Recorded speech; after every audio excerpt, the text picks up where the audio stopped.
kasih.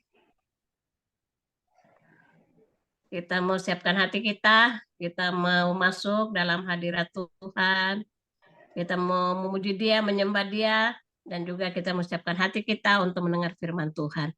Mari kita angkat pujian, Bapa, Engkau sungguh baik. Bapa, Engkau sungguh baik.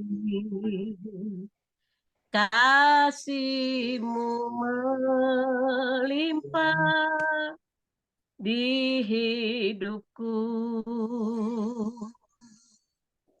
Bapa,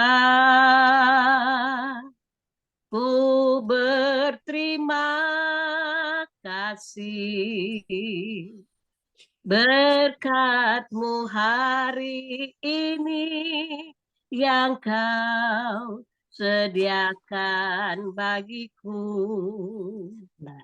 Ku naikkan syukurku buat hari yang Kau beri. Tak habis-habisnya kasih dan rahmat-Mu.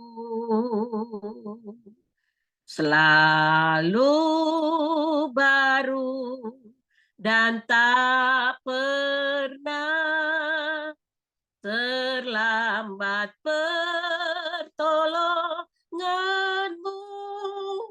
Besar setia-Mu di sepanjang hidupku. Ku naikkan syukurku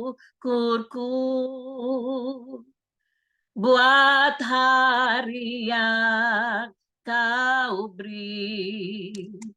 Tak habis-habisnya kasih dan rahmat-Mu.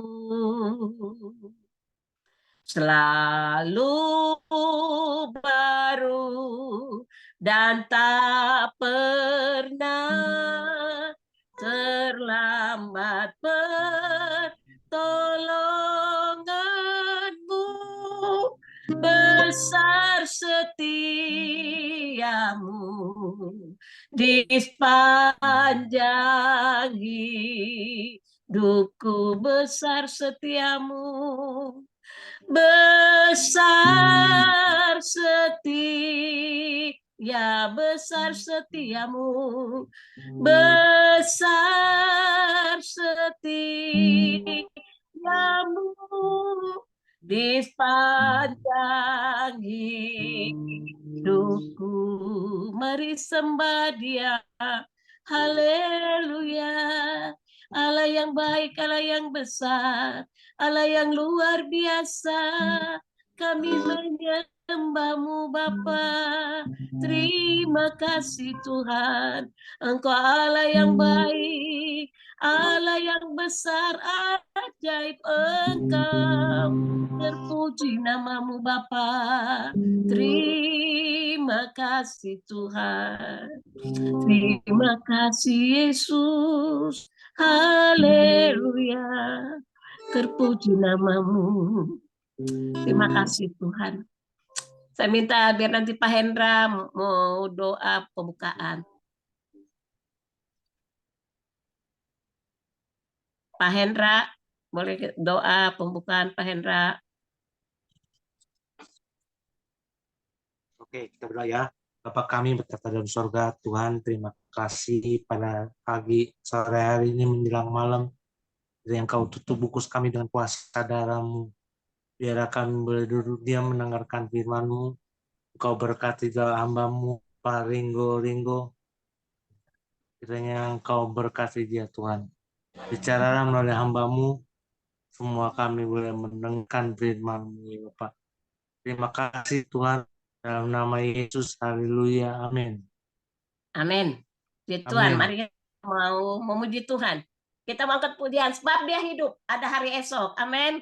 Sebab Dia hidup, ada hari esok, sebab Dia hidup. Ku tak gentar, karena ku tahu Dia pegang hari esok. Hidup jadi berarti sebab Yesus hidup. Sebab Dia hidup. Sebab Dia hidup. Ada hari esok. Sebab Dia hidup. Ku tak gentar, karena ku tahu Dia pegang esok. Hidup jadi berarti sebab Yesus hidup.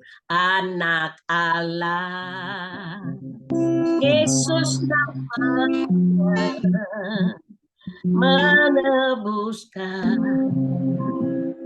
menyucikan, bahkan mati, tebus dosaku, kubur kosong membuktikan Tuhan hidup. Amin.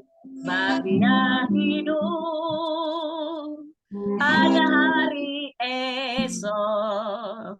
Sebab Dia hidup, tak gentar, karena ku tahu Dia pegang hari esok.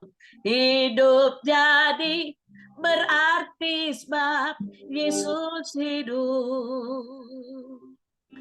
Hidup jadi berarti sebab Yesus hidup. Sekali lagi katakan, hidup jadi berarti sebab Yesus hidup. Haleluya.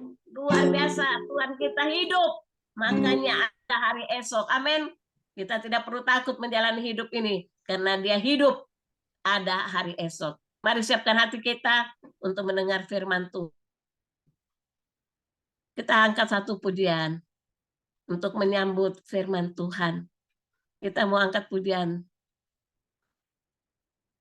Tuhan, Kaulah pengharapanku.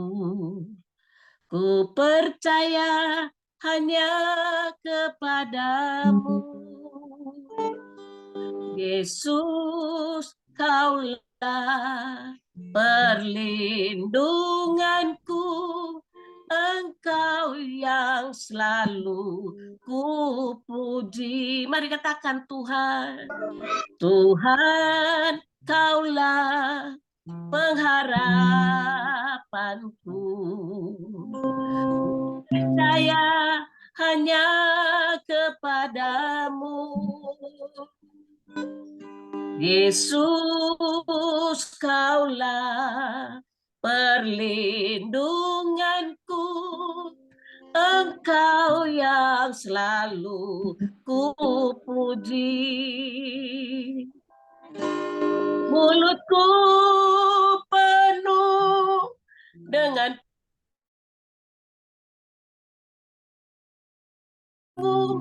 ya Yesus Tuhan.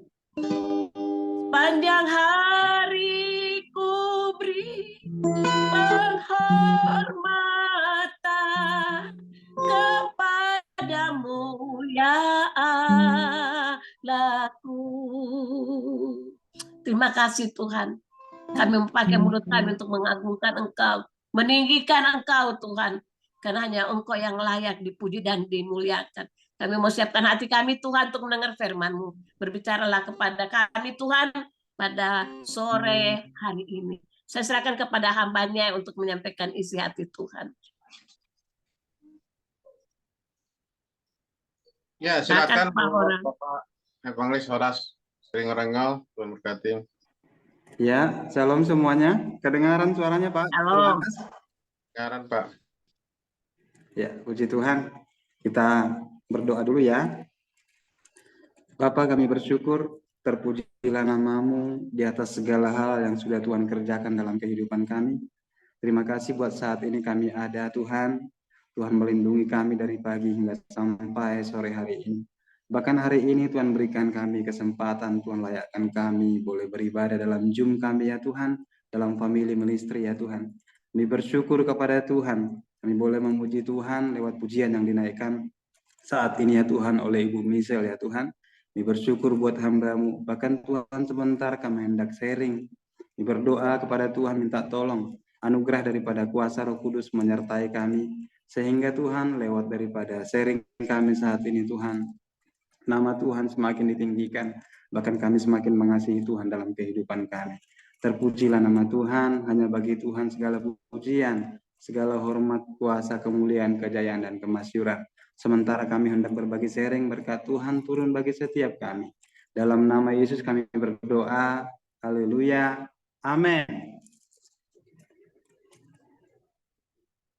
Ya, puji Tuhan, selamat sore Bapak Ibu yang terkasih di dalam Tuhan. Terima kasih buat Ibu Michelle tadi ya, sudah mimpin dalam pujian, asik lagunya Bu. Bawa kita dalam hadirat Tuhan.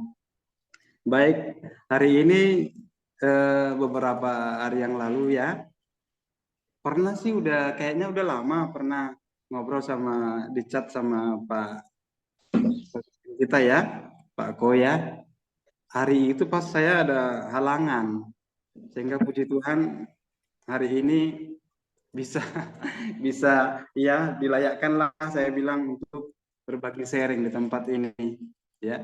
Jadi kemarin ditanya apa ayatnya, saya juga bingung ayat dari mana. Sebetulnya saya ada kumpulin bahan-bahan ini, tapi saya nggak ketemu yang mana yang harus saya sampaikan. Ternyata hari ini saya mau berbagi mengenai kisah daripada itu Maria dan Marta. Tentunya ini kisah karena memang sangat memberkati saya dan saya banyak belajar di dalamnya ya. Dari itu kitab Lukas, bisa dibuka itunya Pak atau memang ini? Iya. Jadi judulnya di sini persekutuan dengan Tuhan atau keintiman ya, yang diambil daripada kisah Maria dan Marta. Jadi ada slide di bawahnya itu, iya Pak. Saya mau cerita sedikit mengenai ini. Saya tergabung dalam wadah namanya ini Pak Demo Sakarian. Saya dari tergabung terhisap di dalam ini juga selain di gereja yaitu FGV MFI. Dan puji Tuhan yang mengenalkan saya itu ke Pak Koya, pemimpin kita itu ada seorang namanya Pak Leo. Ya. Pak Leo ini mentor saya. Saya bilang juga beliau adalah seorang pemimpin saya. Karena yang Tuhan kirimlah bagi saya menjadi role model bagi saya. Karena banyak kali kisah hidupnya dia ini saya ambil gitu ya. Bahkan saya pelajari menjadi yang saya adopsi menjadi karakter saya lah. Perihal mengenai kelembutannya, mengenai integritasnya, dan juga suka mengampuni orang ya, kemurahan hati. Bahkan caranya memperlakukan istri dan anak-anaknya. Jujur, waktu dulu tahun 2016 saya dipertemukan dengan beliau dalam satu komunitas yaitu FGP MFI ini.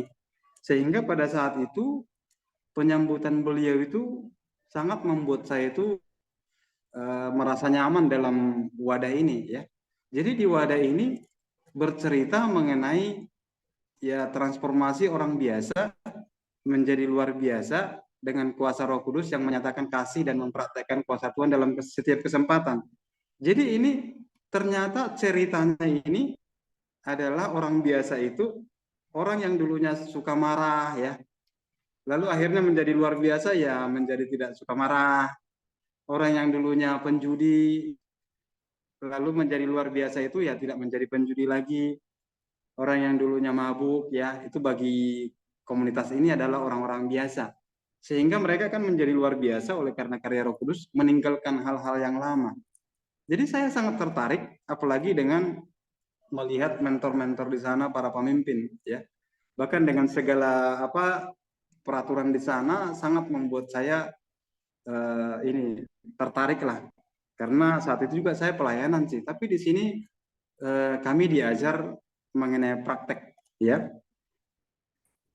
Jadi ini sekilas mengenai itu. Jadi visi daripada ini Full Gospel ini adalah bagaimana orang-orang biasa itu ketika masuk lalu kita saling sharing satu dengan yang lain karena ininya kesaksian, bagaimana kita menyaksikan tentang Tuhan itu akhirnya membuat orang lain itu terhisap pengen ikut gitu mengenal siapa Tuhan lebih dalam sehingga mereka ada namanya mengalami kuasa Roh Kudus, jadi mengalami perubahan-perubahan dalam hidupnya, ya. Jadi misinya sendiri memang membebaskan, memperlengkapi dan untuk bermultiplikasi, yaitu maksudnya multiplikasi di sini yaitu kita tadinya mengalami ini akhirnya kita ajak orang lain untuk mengalami hal yang sama gitu, ya. Coba next Pak, slide di bawahnya.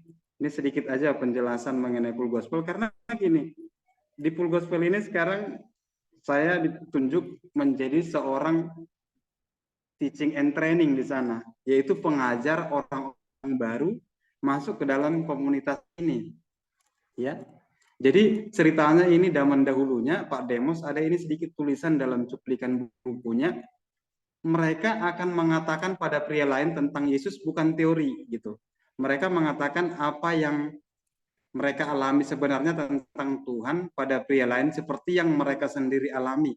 Pria-pria mungkin tidak mau percaya apa yang dikatakan pendeta. Misalnya mungkin kan kalau langsung seorang pendeta ngasih ke orang pemabuk, kasih tahu orang penjudi atau teman-teman satu rekanan kerja, mungkin mereka tidak terlalu mau mendengarkan. Tapi ketika kita sesama teman mau mendengarkan. Jadi ini dikatakan saya sangat tertarik sehingga sekarang ini juga saya banyak belajar di sini mengenai bagaimana menceritakan tentang siapa Tuhan yang sesungguhnya, bukan lagi teori ya, bukan lagi sekedar ayat-ayat firman Tuhan, tapi memang pengalaman-pengalaman pribadi.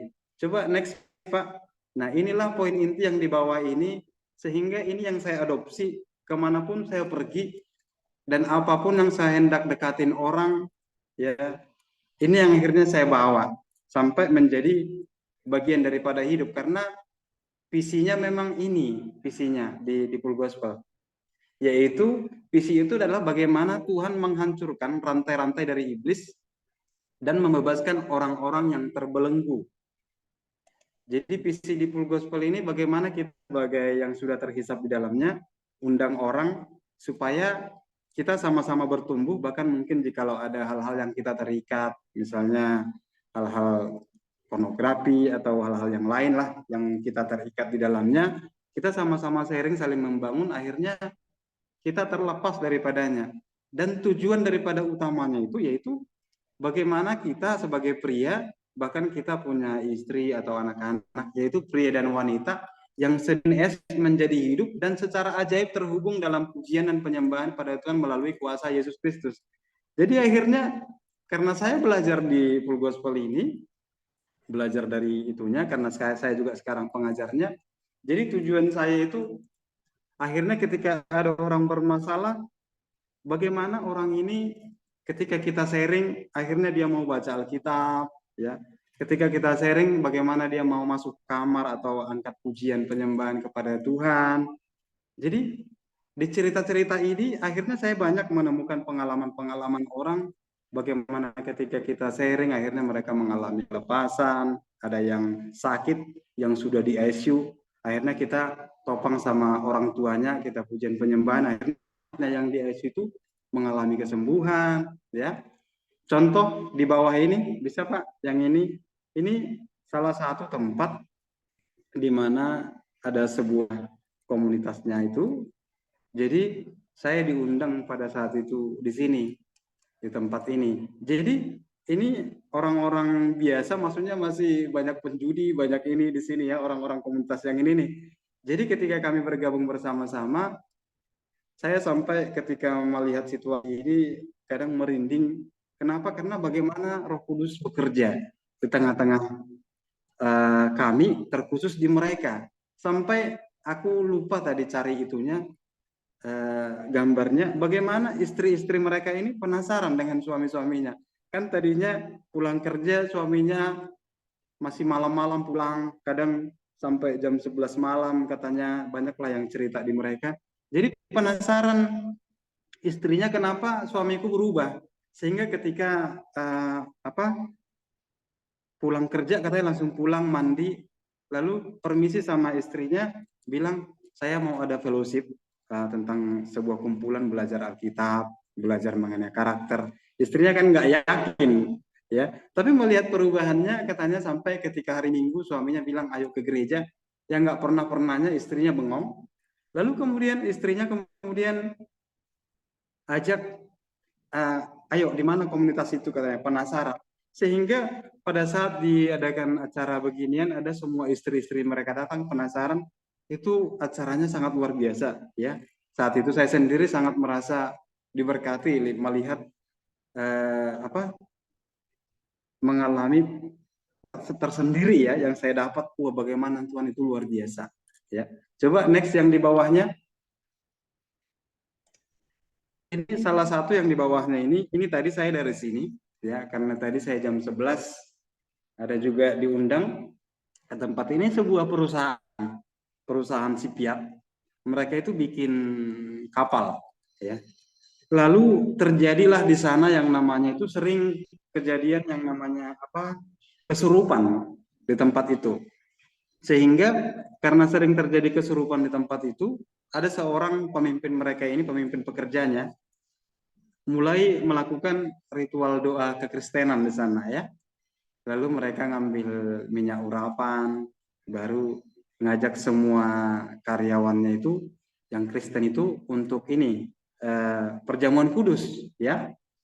Jadi mereka melakukan hari pertama itu, dan puji Tuhan seminggu setelahnya tidak ada lagi yang kesurupan. Lalu mereka ini karyawan ini melakukan doa keliling di tempat itu, luar biasa, ya. Aku sendiri ketika menyaksikannya, wah, luar biasa lawatan Tuhan begitu. Lalu kemudian akhirnya saya diundang untuk menjadi pembicara di situ. Lalu akhirnya kami sharing tadi di sana, itu yang hadir sekitar 60 orang, karena tempatnya ini kita harus padat-padatan. Tapi saya melihat bagaimana kerinduan daripada mereka itu untuk berjumpa dengan Tuhan, ya. Lalu kemudian mereka butuh Alkitab, akhirnya tadi kita siapkan Alkitab, kita udah ada belikan, jadi ada sekitar 30 Alkitab kita ini taruh di sana. Itu luar biasa, saya bilang, kegerakan Tuhan hari-hari ini. Dan memang sih kita juga udah dengar, ya, ada di Amerika, ada juga di Thailand, bagaimana hal-hal sederhana orang-orang kerjakan, tapi lawatan Tuhan begitu luar biasa hari-hari ini, ya. Ya, demikian ini yang tadi pengalaman saya mengenai daripada pelayanan. Baru next, Pak, yang di bawahnya.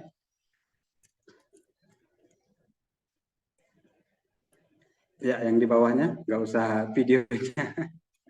Ini tadi video, ya, ini saya ajak teman ke sana juga satu orang. Coba next, Pak, di bawah. Nah, ini prinsip-prinsip yang seperti ini akhirnya ini gereja sejati adalah orang-orang percaya yang tersebar keluar tempat kerja selama 6 hari lainnya. Artinya memang kita hari Minggu dicas di gereja, ya. Atau mungkin seperti kita di Zoom sekarang ini mengalami hadirat Tuhan, kita dicas. Tapi keluar daripada tempat ini ketika kita melakukan pekerjaan atau ada di dalam keluarga, tentunya disitulah kita mau menyatakan bahwa kita itu adalah gereja sejatinya Tuhan, di mana kita adalah baitnya Allah. Kerajaan Allah ada dalam kita, dan tanggung jawab kita untuk menyebarkan dimanapun kita tinggal dan melayani. Jadi tugas kita bagi gereja adalah mentransformasi masyarakat, atau mungkin paling tidak, ya, melakukan kebaikan, menyatakan siapa kita yang sesungguhnya di tengah-tengah masyarakat, terlebih di tengah-tengah keluarga khususnya, ya. Mencerminkan, apalagi kita sebagai pria, imam katanya, pertanyaan imam ini, apakah kita sudah menjadi orang yang selalu ngajak anak-anak berdoa pagi hari, saat baru bangun mesbah, atau saat malam hari, kan gitu, ya. Saya percaya karena judulnya keintiman dengan Tuhan hari ini, ya, saya mau berbagi keintiman ini, mengenai cerita daripada kisah Maria dan Marta. Coba next yang di bawahnya, Pak. Ini satu lagi yang di bawahnya ini mengenai apa? Saat dilahirkan kembali atau lahir baru, bagi orang percaya tak ada yang disebut pekerjaan sekuler. Nah, ini pengertian-pengertian yang saya rasa kalau kita adopsi ya, kita paham manapun kita melangkah, nggak ada lagi bagi kita sekuler. Karena kita udah terima Yesus sebagai Tuhan dan Juru Selamat, tentunya saat kita dilahirkan kembali atau mungkin versi dibaptis, naik CD atau versi-versi lain dari setiap denominasi, tentunya diri kita telah ditebus bagi kepentingan kerajaan Allah. Jadi bagi orang percaya yang lahir baru semuanya adalah spiritual atau hal-hal rohani. Sekalipun di dunia kerja, sekalipun di dunia sekuler atau apa lah ya, tentunya kita udah menganggap bukan dunia sekuler lagi, karena kita sudah dinyatakan sebagai orang-orang yang percaya kepada Tuhan atau anak-anak Tuhan. Setiap orang percaya ada dalam pelayanan sepenuh waktu, yaitu kita yang sudah percaya kepada Tuhan. Hanya sedikit yang memiliki mimbar di ruang ibadah, yang mungkin ini para hamba-hamba Tuhan yang full timer, mereka lah yang ada di tempat-tempat ibadah. Jadi kita memiliki mimbar masing-masing sesuai keahlian dan jabatan yang kita terima dalam sistem dunia atau di mana kita bekerja. Jadi kalau di sekolah sebagai guru, atau sebagai di kantor pemerintahan, atau sebagai polisi atau apa, ya segala jabatan, itulah sistem dunia yang bagaimana itulah menjadi mimbar kita. Ya. Coba next Pak, kita masuk ke ininya, ke materinya. Ini materinya ini luar biasa saya pelajari. Ya. Ini kisah mengenai Maria dan Marta. Saya baca ya di Lukas 10 ayat 38 sampai 42. Ketika Yesus dan murid-muridnya dalam perjalanan, tibalah ia di sebuah kampung. Seorang perempuan yang bernama Marta menerima di rumahnya. Ini yang pertama sekali luar biasa ya. Ini Marta langsung terima Tuhan Yesus di rumahnya. Lalu kemudian perempuan itu mempunyai seorang saudara yang bernama Maria. Maria ini duduk dekat kaki Tuhan dan terus mendengarkan perkataannya. Yaitu waktu Tuhan Yesus masuk ke dalam rumah itu. Lalu kemudian Maria mendekatkan diri ke Tuhan, lalu duduk di kaki Tuhan untuk mendengarkan setiap perkataan Tuhan. Lalu di ayat 40, sedang Marta sekali melayani, ia mendekati Yesus dan berkata, Tuhan, tidakkah engkau peduli bahwa saudaraku membiarkan aku melayani seorang diri? Suruhlah dia membantu aku. Ya. Dengan segala kesibukan bagaimana Marta membuka pintu, menjamu Tuhan. Lalu kemudian Maria duduk di kaki Tuhan. Lalu Marta kasak kusuk bikin makanan di belakang. Tiba-tiba Marta bilang ke Tuhan,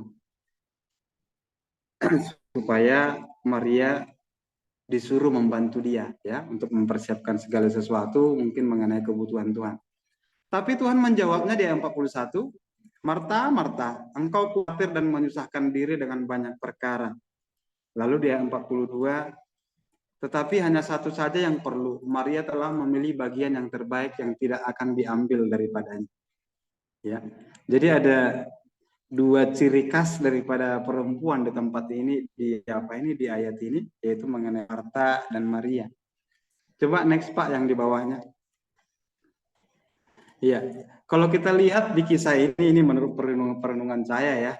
Kisah Maria dan Marta ini bicara mengenai apa sih? Kalau saya renung-renungkan dalam pemahaman saya sendiri ya, sambil lihat-lihat pemahaman di Google mengenai ensiklopedia daripada cerita ini, ternyata cerita ini yang saya tangkap itu pesan moralnya itu mengenai prioritas. Ya. Marta ini sangat luar biasa dalam pelayanan. Ya. Sementara Maria ini juga luar biasa kalau mendengarkan perkataan Tuhan. Jadi kalau ada pertanyaan begini, siapakah yang terbaik antara Marta dan Maria? Dulu saya waktu baru-baru belajar, saya mas Maria yang terbaik ya. Maria lah duduk di kaki Tuhan, kan gitu kan. Lalu kemudian dulu juga, emang kalau duduk di kaki Tuhan terus mau makan apa? Kan gitu kan. Kalau duduk di kaki Tuhan terus, apa yang bisa dikerjakan, sementara Marta kan bisa mengerjakan banyak hal, baru dengan segala potensi talenta yang dikembangkan begitu ya. Itu dulu pemahaman dulu. Tapi ternyata ketika saya baca semakin dalam membaca ini bukan bicara siapa yang lebih baik sebetulnya rupanya. Sama-sama baik dan luar biasa baik ya. Bagaimana juga Marta penyambutannya ke Tuhan, pengen tahu apa yang Tuhan butuhkan. Ternyata ini hanya bicara mengenai prioritas. Coba next, Pak. Ya. Jadi kalau di Markus 6:31 ada ambil ayat dari tempat lain ya. Tuhan bilang begini. Lalu ia berkata kepada mereka, yaitu murid-muridnya ya, marilah ke tempat yang sunyi supaya kita sendirian dan beristirahatlah seketika. Sebab memang begitu banyaknya orang yang datang yang pergi sehingga makan pun mereka tidak sempat. Jadi ini cerita rupanya pada zaman Tuhan Yesus itu di usia pelayanannya itu Tuhan itu sampai nggak sempat makan karena banyaknya orang yang pergi dan datang gitu ya yang mereka harus layani sehingga mereka itu kayak kurang istirahat. Lalu Tuhan punya statement begini, ayo kita ke tempat sunyi sekalipun orang banyak, lalu berinisiatif meninggalkan mereka supaya mereka beristirahat seketika, yaitu bagi saya sih ini supaya mereka ambil saat teduh ya, istirahat saat teduh bersama dengan Bapa di surga ya, diambil supaya mereka bisa kuat kembali melayani ya. Jadi ada diambil jeda untuk istirahat. Kalau saya sih dulu waktu sangat repot-repotnya bekerja ya, dulu sangat diberkati Tuhan, tapi belum terlalu mengikut Tuhan lah, tapi udah melayani juga, tapi belum terlalu mengerti pelayanan, belum ada pakai doa-doaan di rumah, nggak ada saat teduh pribadi, itu belum ada dulu. Jadi dulu ya itu kerja terus sehingga nggak ada saat teduh, sehingga banyak pengalaman yang saya alami seperti ini, seperti Marta ya. Nanti ada ininya, ada tulisannya juga bagaimana waktu dulu itu saya sempat sampai karena diberkatinya dulu ya, dulu itu banyak banget kerjaan. Jadi waktu masa-masa belum terlalu sungguh-sungguh itu sangat diberkati Tuhan memang zaman itu, sampai saya kerjanya di interior gitu, banyak pekerjaan. Dulu memang tempat kami ini belum terlalu banyak yang kerja seperti saya. Lalu kita banyak uang lah, sehingga sering bantu-bantu orang, bantu gereja juga, kasih persembahan. Dan jujur waktu itu akhirnya saya mengalami fenomena kesombongan sih. Ya. Mengalami kesombongan sampai cerita-cerita ke orang apa yang saya kerjakan. Bahkan saya paham mengenai ayat firman Tuhan yang bilang kalau tangan kanan memberi jangan sampai dikasih tahu tangan kiri. Tapi ya sombong lah sampai perkatakan ke orang saya udah kasih sumbang ke sana, ini ke sini gitu ya.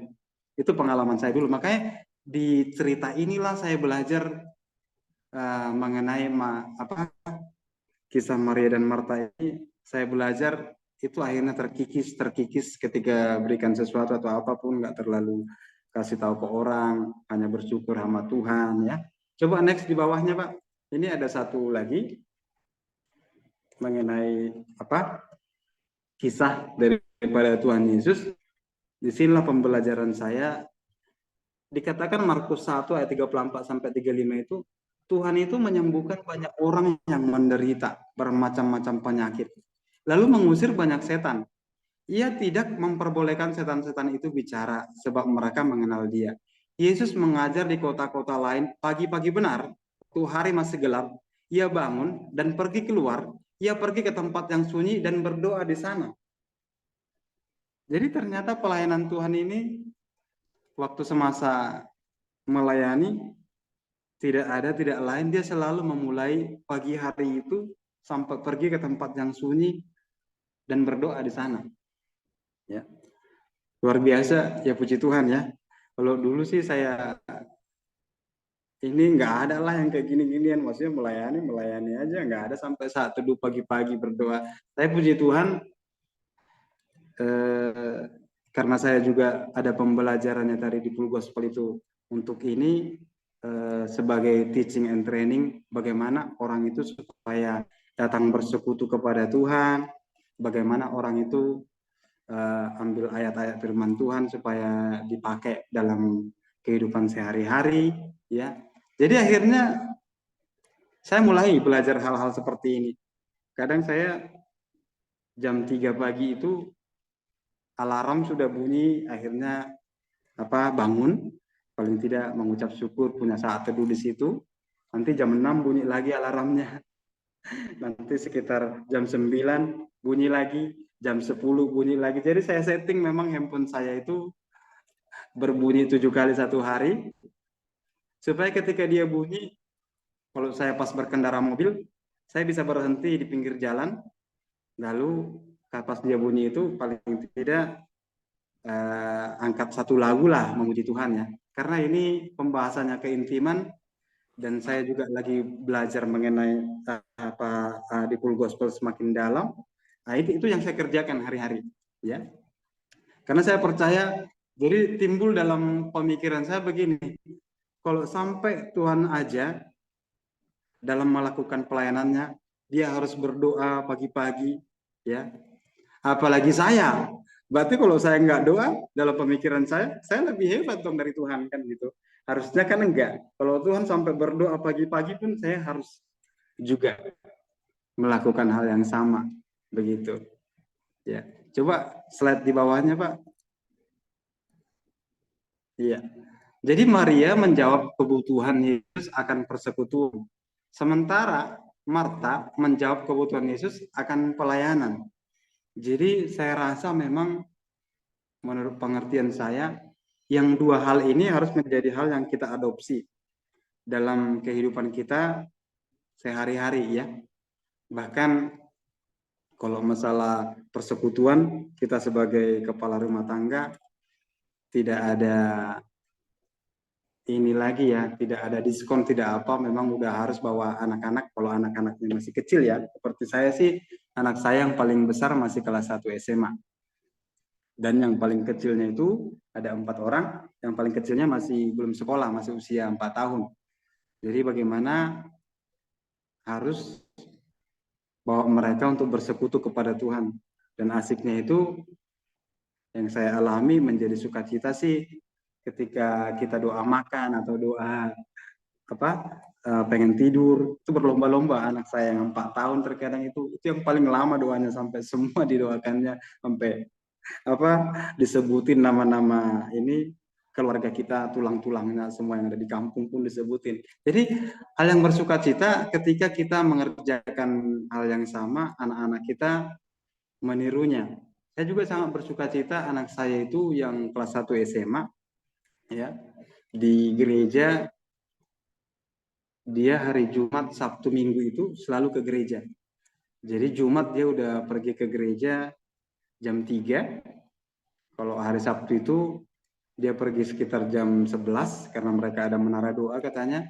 Hari Minggu dia juga ke gereja menara doa siang jam 12. Jadi aku bilang ke dia, "Nak, kamu ini kok ke gereja terus sih? Apa bedanya dengan Bapak?" katanya. "Bapak pun kan sering ada persekutuan, Bapak ikutin." "Ya, aku juga gitu juga, Pak," katanya. Jadi puji Tuhan waktu saya dengar begitu, luar biasa ya. Jadi apa yang kita kerjakan itu anak-anak ikutin. Bahkan satu dia cerita sama saya, "Pak, aku itu kan disuruh dari ini gereja di sekolah itu untuk mengadakan doa keliling, Pak. Jadi di sekolah itu kita mau bangun jaringan doa, entah 2 orang pun atau 3 orang yang ada di sekolah saya ajak berdoa, nggak apa-apa," katanya. "Ya udah nak," aku bilang. "Cuman Pak, ini ada teman saya itu, dia kan Muslim Pak," katanya, "masih berjilbab. Dia pengen ikut ke gereja Mima," katanya. Maksudnya Mima itu nama anak saya, Jemima. Aku secara pribadi, "Aduh, jangan dulu nak," aku bilang kan. "Kenapa Pak?" katanya. "Ya, dia kan masih Muslim pakai jilbab," saya bilang. Tiba-tiba saya juga berpikir, Ya juga ya, aku bilang. Ini pelayanan anak-anak sekarang ini pun udah begini ya, saya pikir. Ya puji Tuhan, dulu kan kita sampai usia kerja, udah bertahun-tahun kerja pun masih usia hampir 30 pun saya sendiri maksudnya belum mengalami. Tapi sekarang anak-anak sekarang luar biasa saya pikir. Lalu saya bilang, ya udah nak, nggak apa-apa lah, ajak ke gereja, saya bilang kan. Nah, baru sambil ini ajar-ajarilah dia mengenai Alkitab. Iya, cuma nanti kalau ketahuan sama ini, jadi menjadi diskusi kita dengan anak kita hal-hal seperti ini, ya. Ini luar biasa ya pelayanan anak sekarang, pikirku. Jadi, ayo kita bangun kehidupan kita, ya, menjadi apa? Kita menjawab kebutuhan Yesus akan persekutuan, lalu kita juga menjawab kebutuhan Yesus akan pelayanan. Memang sih Tuhan nggak butuh-butuh kita amat, tapi kan kita sebagai anak-anak Tuhan yang mengerti apa yang menjadi Tuhan rindukan, itu yang harus kita kerjakan dalam kehidupan kita. Kalau dibilang Tuhan nggak butuh-butuh amat, karena memang Tuhan punya kuasa untuk melakukan segala sesuatu. Tapi saya harap kita menjadi orang yang menjadi bilangan di antara daripada orang-orang yang dipakai Tuhan. Coba next Pak, yang di bawahnya lagi. Iya. Persekutuan seharusnya mendahului pelayanan dan kesibukan. Persekutuan seharusnya mendahului pelayanan dan kesibukan. Jadi saya dulu memang ketika pelayan, apalagi seperti sekarang ya, disuruh sharing seperti ini tanpa persiapan, bahkan tanpa doa-doa, bahkan tidak ada inilah, menganggap enteng semuanya. Sementara kan harus ada saat teduh pribadi dengan Tuhan, seperti apa, bagaimana Tuhan harus pakai kita, atau ada spesial juga sih yang tiba-tiba Tuhan taruh di hati kita, sehingga pelayanan dan kesibukan yang kita kerjakan itu pun paling tidak terkoneksi seturut dengan yang Tuhan mau. Coba next yang di bawah Pak, satunya lagi. Iya, nah ini dia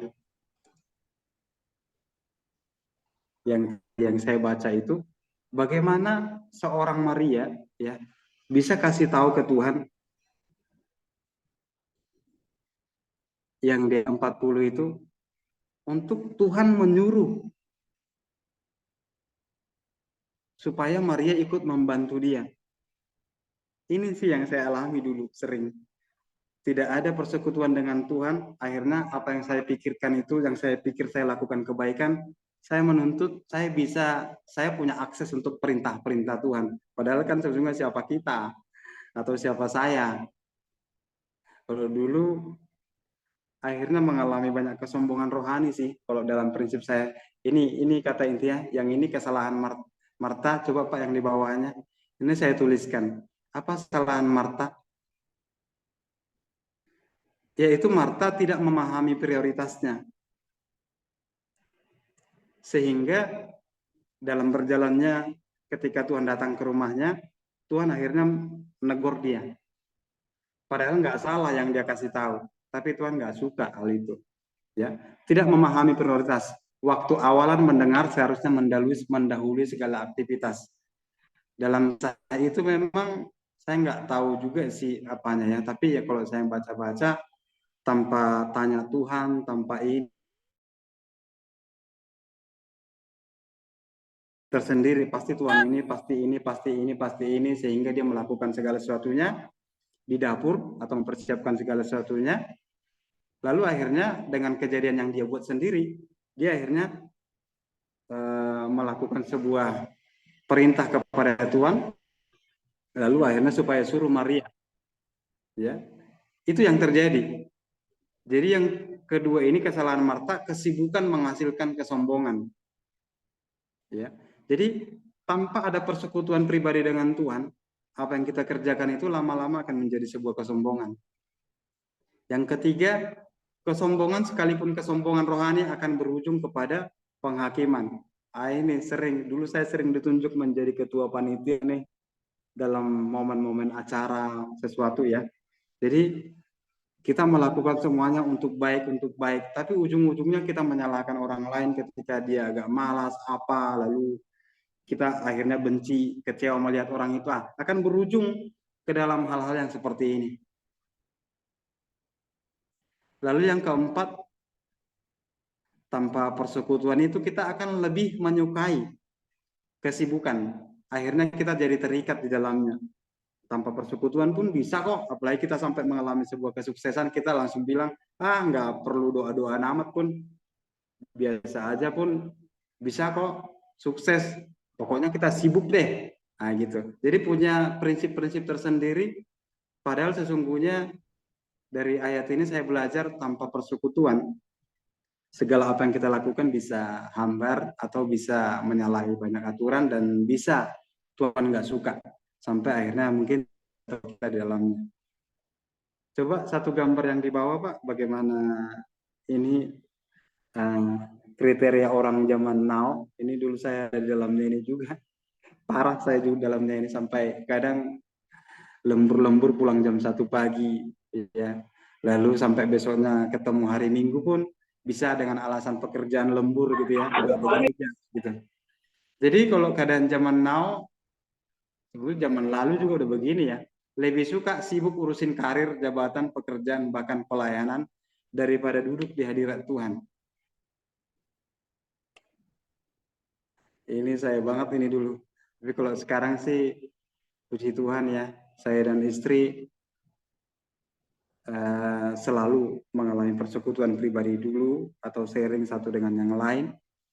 Kalau dulu sebelum saya ikut di Full Gospel itu lebih parah itu. Yang saya alami sebelum ketemu Pak Leo, sebelum ketemu pemimpin-pemimpin yang lain, itu dulu istri saya itu, saya selalu jatah itu per bulan berapa, saya kasih segini. Kalau dia habiskan atau apa atau kurang, itu saya bisa marah-marah. Bahkan sampai terkadang kalau di rumah itu tidak ada makanan, tiba-tiba saya pulang mau makan nggak ada. Pernah sampai piring saya lempar, dia bikin nasi itu saya buang. Itulah, padahal saya melayani saat itu. Tapi saya mengalami seperti itu. Jadi dulu istri saya jatah. Tapi dengan berjalannya waktu selama saya mulai itu ikut terlibat dalam pelayanan yang sungguh-sungguh, ikut dalam Full Gospel, baru belajar melihat orang-orang bersaksi pengen seperti mereka. Sekarang udah terbalik. Malah saya yang dijatah sama istri karena keuangan udah sepenuhnya dia pegang. Karena bagi saya rasa ya udahlah, toh kita udah satu hati gitu ya, udah terbuka. Apa yang saya kerjakan, apa yang saya belanjakan juga semuanya udah nggak ada ini. Sampai belanja apa-apa pun sudah pakai nota, istri tahu semua. Yang ditransfer pun semua ATM pun sudah terbuka, ada, sehingga udah kebalik ya, puji Tuhan lah. Udah mengalami pemulihan yang sangat ini kalau mengingat yang dulu-dulu ya. Kalau dulu, coba next yang satu di bawah ini Pak.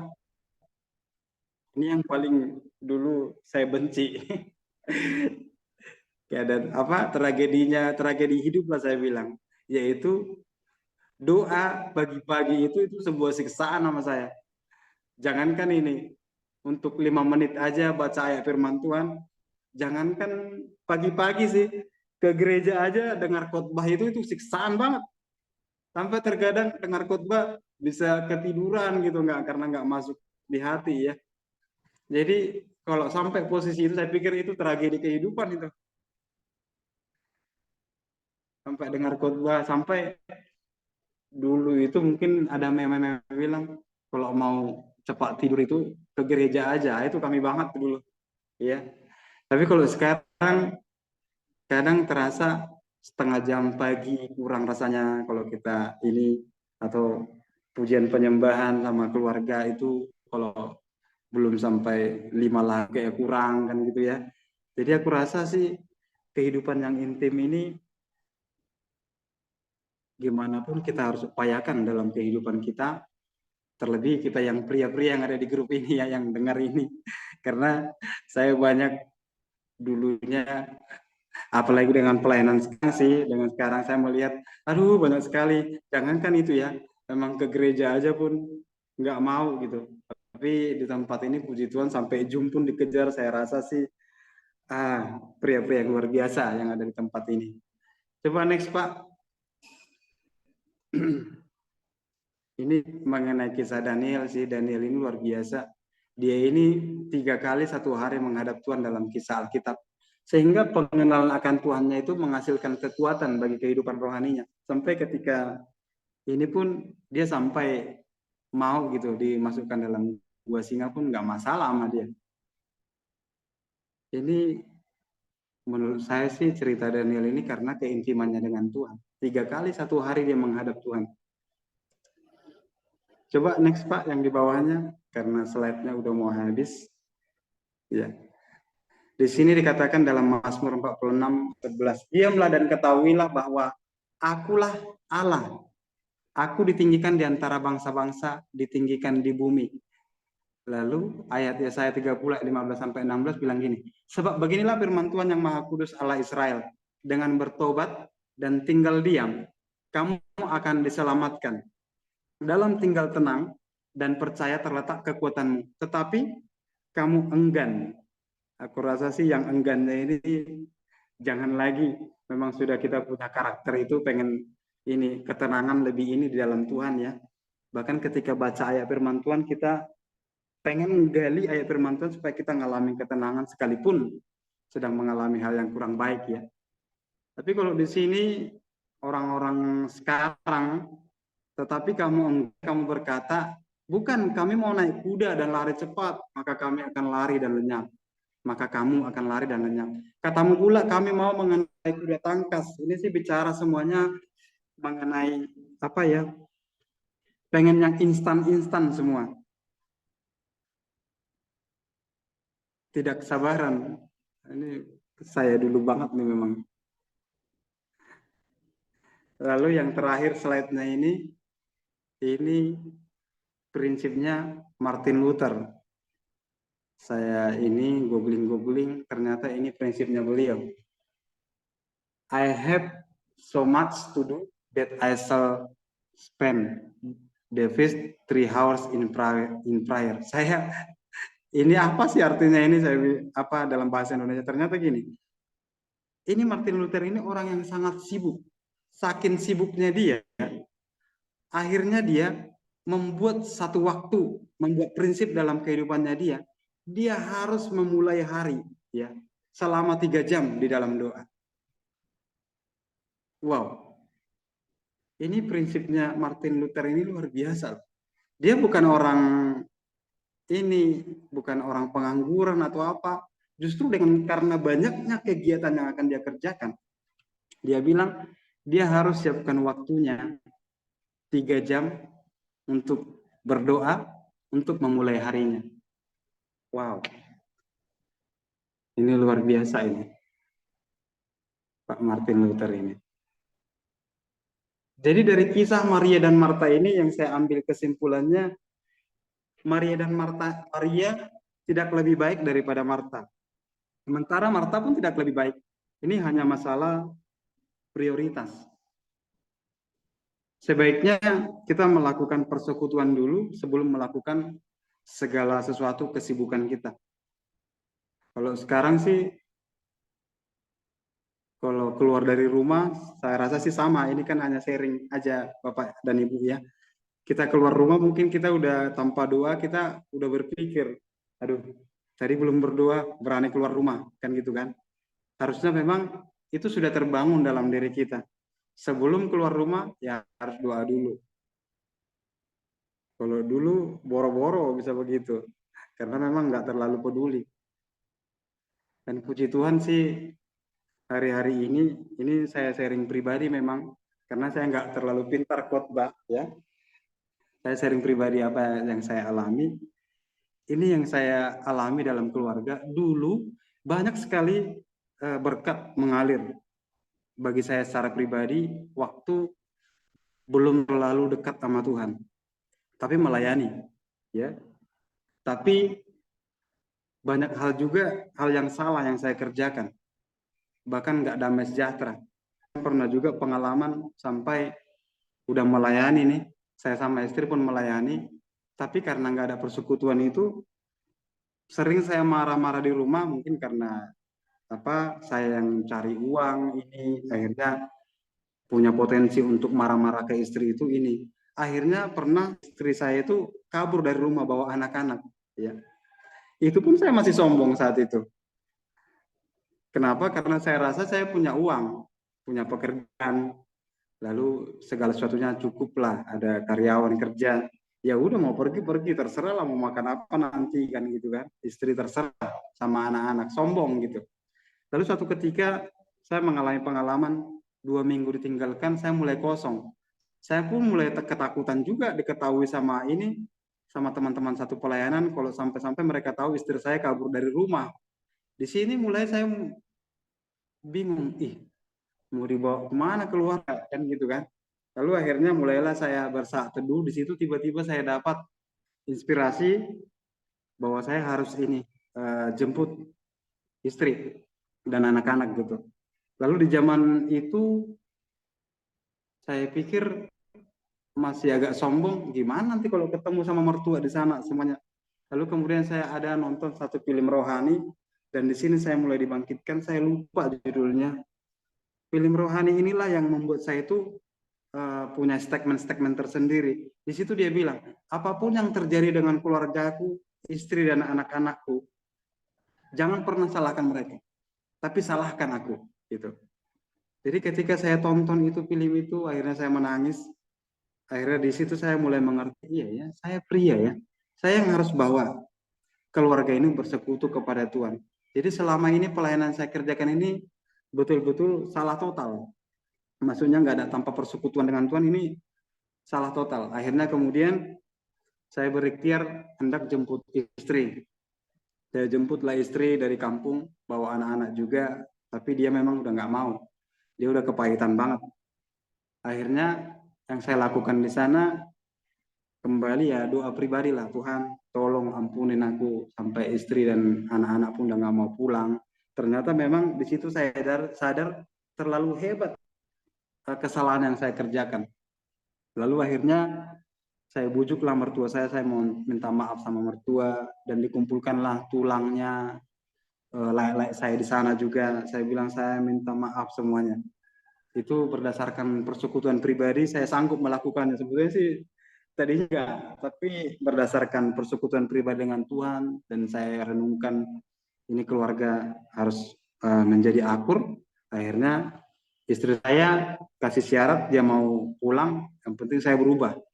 Lalu kemudian sampai di Batam kembali, disitulah akhirnya saya mulai cari jati diri. Saya masuklah ke persekutuan pria sejati ya. Saya ikut level pertama itu. Di level pertama saya banyak mengalami kelepasan karena di sana dibongkar semua mengenai siapa pria. Lalu di sana saya banyak menangis lah sampai yang itu gurunya di sana itu, pengajar di sana itu, kamu banyak masalah katanya. Sebetulnya sih bukan masalah ini, tapi di situ saya disingkapkan seperti banyak file yang saya terima, bagaimana keburukan-keburukan yang saya alami sehingga membuat saya menangis, membuat diri saya itu harus memang betul-betul berubah. Apalagi di sesi di sana itu ada satu sesi bikin surat pengakuan, surat cinta kepada istri, lalu surat pengakuan akan melakukan itu, lalu akhirnya bawa istri untuk cuci kakinya. Itu luar biasa yang saya alami.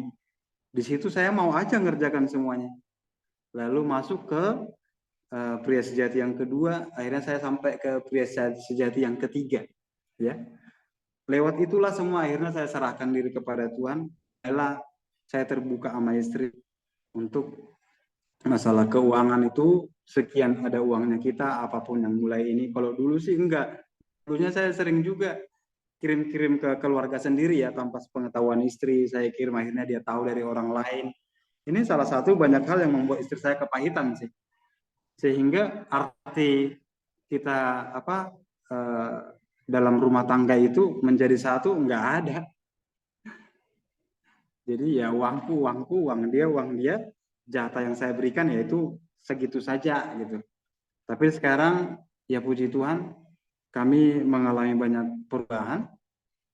3 bulan itu istri saya baru bisa mengampuni saya. Memang lama juga sih dia mengampuni, mungkin terlalu pahit rasanya ya. Sudah 3 bulan baru dia bilang, ya saya mengampunimu, kayak saya sudah lihat perubahanmu, karena dia juga melihat saya ikut-ikut kegiatan-kegiatan Grace Sejati, lalu saya ajak dia ikut parenting untuk ini keharmonisan rumah tangga.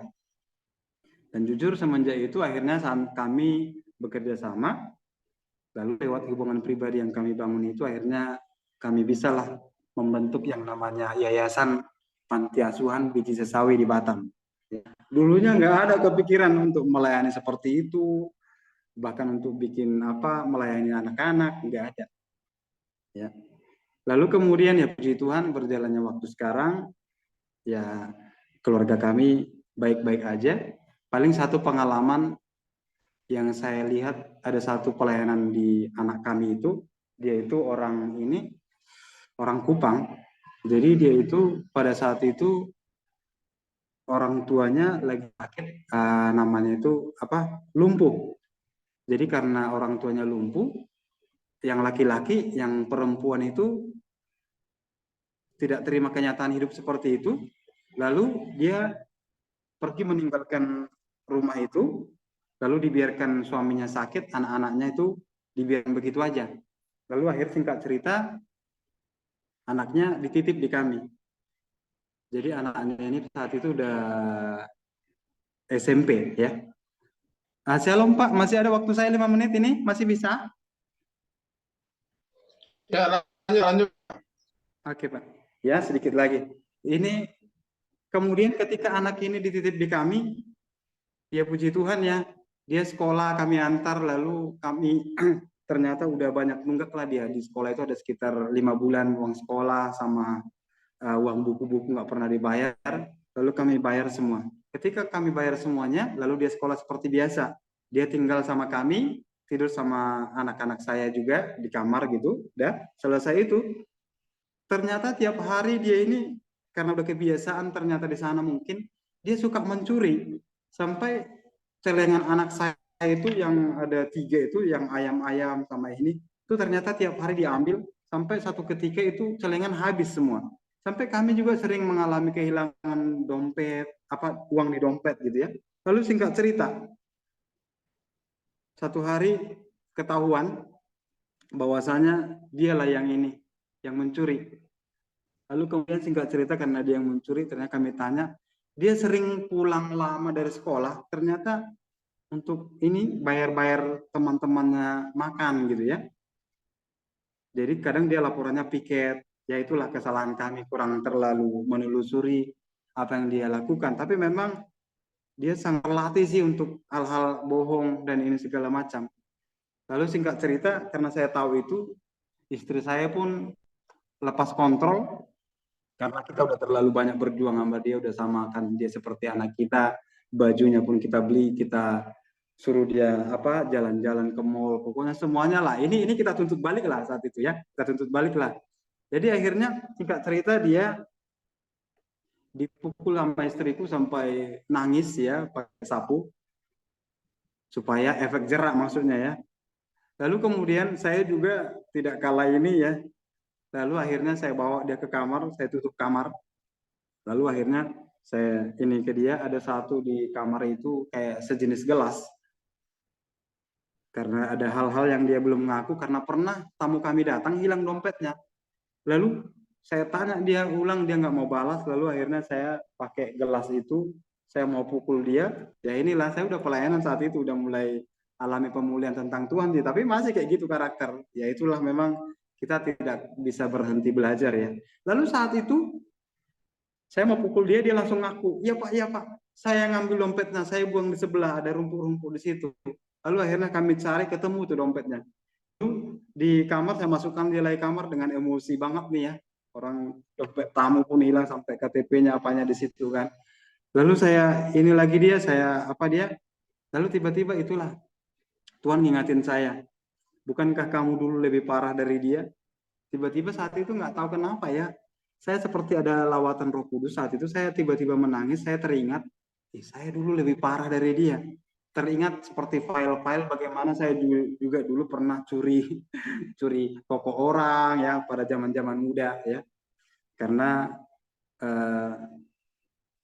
kurang baik lah hubungan keluarga kami pun broken home, orang tua saya pun cerai, jadi kurang baik saya banyak di pasar. Saya teringat akan hal itu, Tuhan ingatkan bagaimana saya sering copet, saya kuras daripada toko-toko orang, curi apa, itu tersingkap semuanya. Puji Tuhan sih ya, kuasa Roh Kudus itu bisa ngingatin. Sehingga saat itu tiba-tiba saya tersadar, lalu nggak tahu kenapa saat itu saya langsung bilang ke dia, yang kamu kerjakan ini memang salah. Tapi saya juga pernah mengerjakan hal sama. Lalu kami diskusi di kamar itu. Ketika kami diskusi, yang saya ingat gini, kamu bisa nggak doakan saya bilang, karena saya pernah mengalami ini. Lalu saya akan balik doakan kamu gitu. Lalu akhirnya singkat cerita, ini anak berdoa semampu dia, saya juga berdoa mengenai dia. Lalu aku bilang gini sama dia, mulai hari ini, udah kita berhenti sampai di sini. Mulai hari ini kita harus baca Alkitab, mulai daripada Matius. Jadi satu-satu pasal, pokoknya ini aturan main di rumah ini, saya bilang. Kamu buat satu pasal, lalu bikin apa yang kamu dapatkan di situ, lalu kita berdoa sama-sama supaya kamu sama seperti apa yang kamu dapatkan itu, saya bilang. Udah, hari pertama dia mulai baca Alkitab, tapi istri saya masih ini ya, agak ini ke dia juga, agak marah lah. Lalu hari kedua, dia bikin apa yang dia dapat dari isi perikop itu, dia tuliskan satu kertas, sehingga ada saya kasih buku dia untuk menulis. Lalu hari ketiga, terus demikian, ya puji Tuhan, semenjak itu, saya melihat banyak hal yang terjadi, perubahan dalam diri dia. Sampai dia pun sudah mulai terlibat pelayanan, ya. Lalu kemudian, akhirnya singkat cerita, keluarganya, bapaknya sembuh dari sakit lumpuhnya, kembali bisa bekerja. Akhirnya ini anak kami balikan. Tapi puji Tuhan, ya, ini anak ketika dibawa bapaknya pun dia ini menangis karena mengalami apa ya namanya ya, saat itu pengen masih tinggal gitu sama kami. Tapi puji Tuhan dia udah sama papanya, masih sering juga datang lalu balik lagi. Dan sekarang puji Tuhan dia udah bekerja ya. Jadi di ujung daripada sharing saya hari ini, ayo kita semuanya, teman-teman semua, baik ibu-ibu ya, ibu-ibu doakan suaminya seperti kami ini yang dulu parah banget ini. Tapi saya percaya istri saya juga dulu sering berdoa, menurut cerita dia pun dia mau berdoa malam hari, itu akhirnya mengalami perubahan. Demikian juga kita bapak-bapak, ayo ajak anak-anak kita, bahkan dari kita sendiri juga, memulai segala sesuatu, selalu kita melakukan persekutuan pribadi juga, dulu dengan Tuhan. Setelahnya itu baru kita melakukan kesibukan atau aktivitas apapun yang kita kerjakan sehari-harinya. Saya percaya lewat hal-hal seperti ini, tak usah cerita pun ya, kita ya, mungkin orang lain akan melihat perubahan dari hidup kita, sehingga pasti dalam kitab Zakaria yang bilang gini, 10 orang akan memegang punja jubah seorang Yahudi, lalu mereka akan berkata, bawa kami untuk mengikut Tuhanmu. Saya percaya hal-hal seperti ini akan terjadi dalam kehidupan pelayanan kita atau dalam kehidupan keluarga kita masing-masing. Demikian sampai di sini saya bisa sharing bapak-bapak dan ibu-ibu. Tuhan berkati, kita berdoa. Bapa yang terkasih, terpujilah namamu Tuhan. Bagimu segala kemuliaan, kejayaan, dan kemasyuran. Tidak ada hal yang boleh kami alami tanpa penyertaan Tuhan dalam kehidupan kami. Tidak akan ada hal yang baik yang ada dalam diri kami jika bukan Tuhan yang persekutuan-persekutuan yang kami alami. Terima kasih, kami bersyukur kepada Tuhan jikalau hari ini aku bisa sharing Tuhan secara pribadi dalam ibadah family ministry yang ada di Zoom kami saat ini ya Tuhan. Kiranya apa yang hamba-Mu sharingkan Tuhan boleh menjadi berkat. Bahkan Tuhan, apa yang hamba-Mu sharingkan ya Tuhan, demikian juga boleh menjadi alat bagiku untuk semakin hari, semakin memiliki persekutuan yang baik dengan Tuhan. Bahkan menjadi pembelajaran bagiku Tuhan untuk semakin hari, semakin baik lagi dalam melayani Tuhan. Terima kasih Tuhan, terpujilah nama-Mu. Berkat-Mu tinggal bagi setiap kami. Hanya bagi Tuhan segala kemuliaan, kejayaan, dan kemasyuran. Dalam nama Yesus kami sudah berdoa dan mengucap syukur. Haleluya. Amin. Amin. Terima kasih buat namanya Bapak Evangelis Orasi Ringo-Ringo. Keintiman dengan Tuhan, ya, dengan cerita kisah yang luar biasa Maria dan Marta, ya, yang menyatakan intinya seringkali kita menganggap kesibukan itu terlalu positif, padahal kadang-kadang merupakan kesombongan. Yang karena hambanya Bapak Pendeta Komingguan ada acara keluarga, jadi hari ini kita akan dipimpin doa syafaat dengan Ibu Lydia, siap-siap Ibu Lydia, kemudian nanti doa berkat Pak Pendeta Manik dari Depok, dan bincang-bincang nanti Ibu Biona. Ya, kita akan berdoa syafaat dipimpin oleh Ibu Pendeta Lydia Jumali. Terlebih dahulu kita angkat pujian buat Tuhan.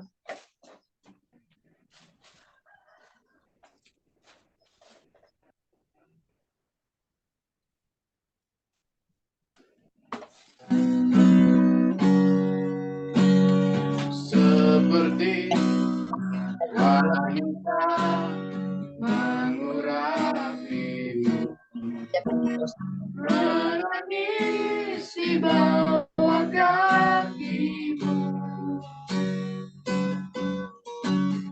Demikian hidupku mau mengasihimu, Yesus engkau baik bagiku. Seperti wanita, mengurapimu, menangis di bawah kakimu. Demikian hidupku,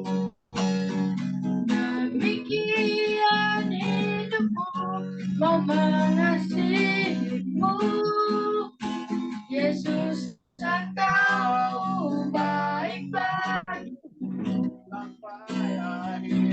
Sampai akhir ku menutup mata, ku tetap setia menanti janjimu,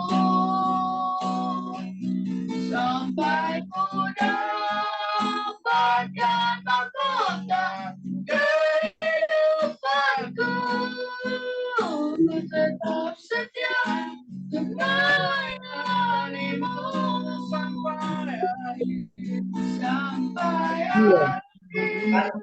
Menutup mata, ku tetap setia menanti janjimu, sampai ku dapatkan mahkota kehidupanku. Ku tetap setia untuk melayanimu, ku tetap setia untuk melayanimu, ku tetap setia untuk melayanimu.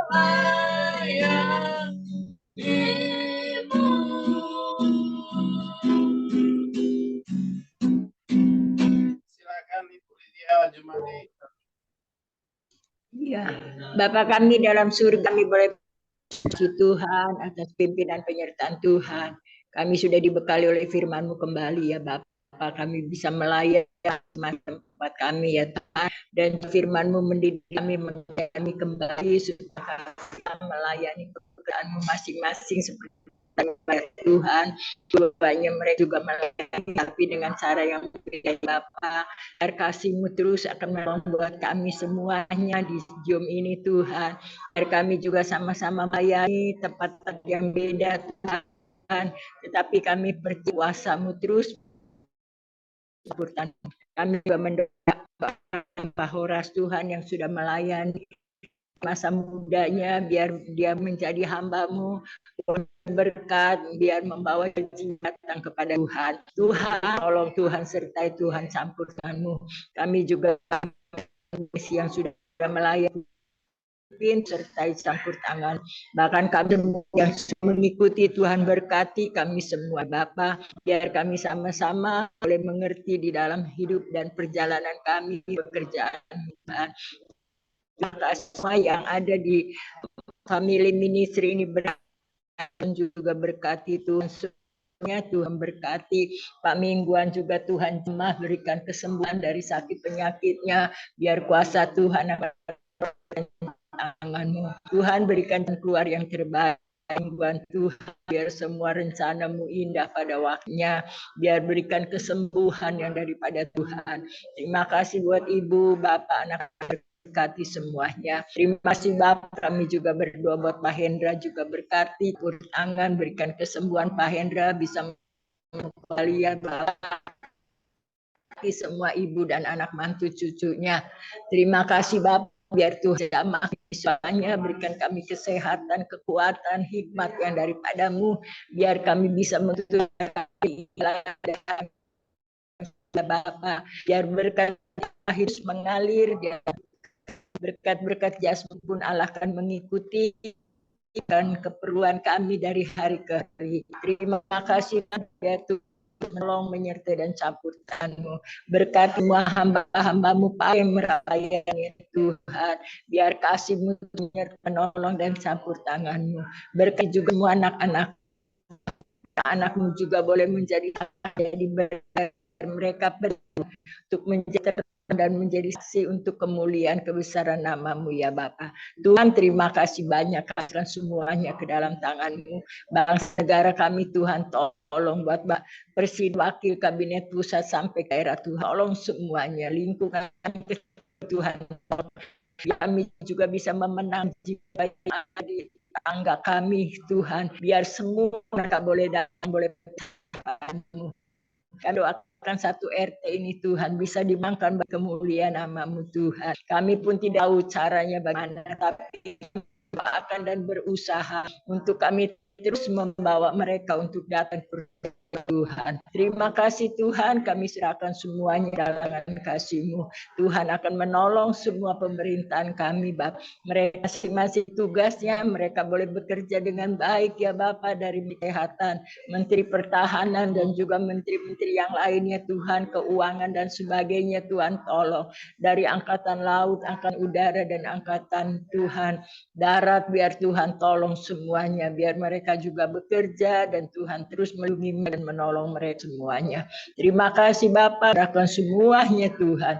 Inilah yang menjadi doa syafaat kami, biar kami percaya masih banyak hal-hal yang kami mau minta Tuhan.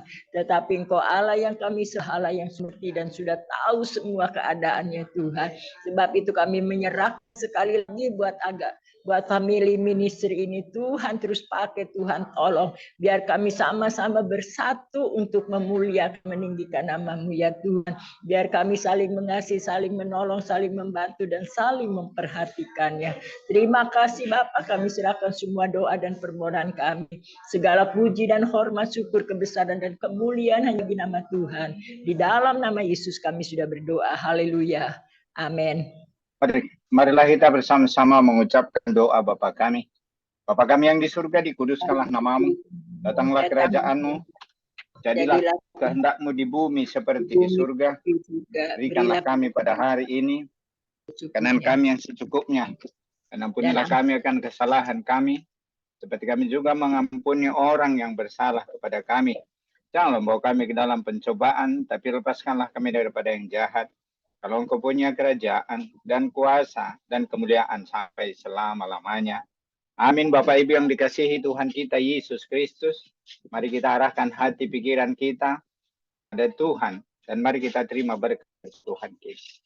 Kasih karunia Tuhan Yesus Kristus, anugerah daripada Allah Bapa dan persekutuan Roh-Nya yang kudus, itulah yang memberkati, memelihara dan menghibur setiap kita sekarang, besok dan sampai selama-lamanya. Di dalam Kristus Yesus kami bersyukur. Amin. Silakan hambanya. Terima kasih Pak Pendeta Manik, terima kasih Bapak Panggil Horas Siringo-ringo. Saya katakan Horas, namanya udah Horas ya. Iya, Jadi- Horas. Horas sama, Horas.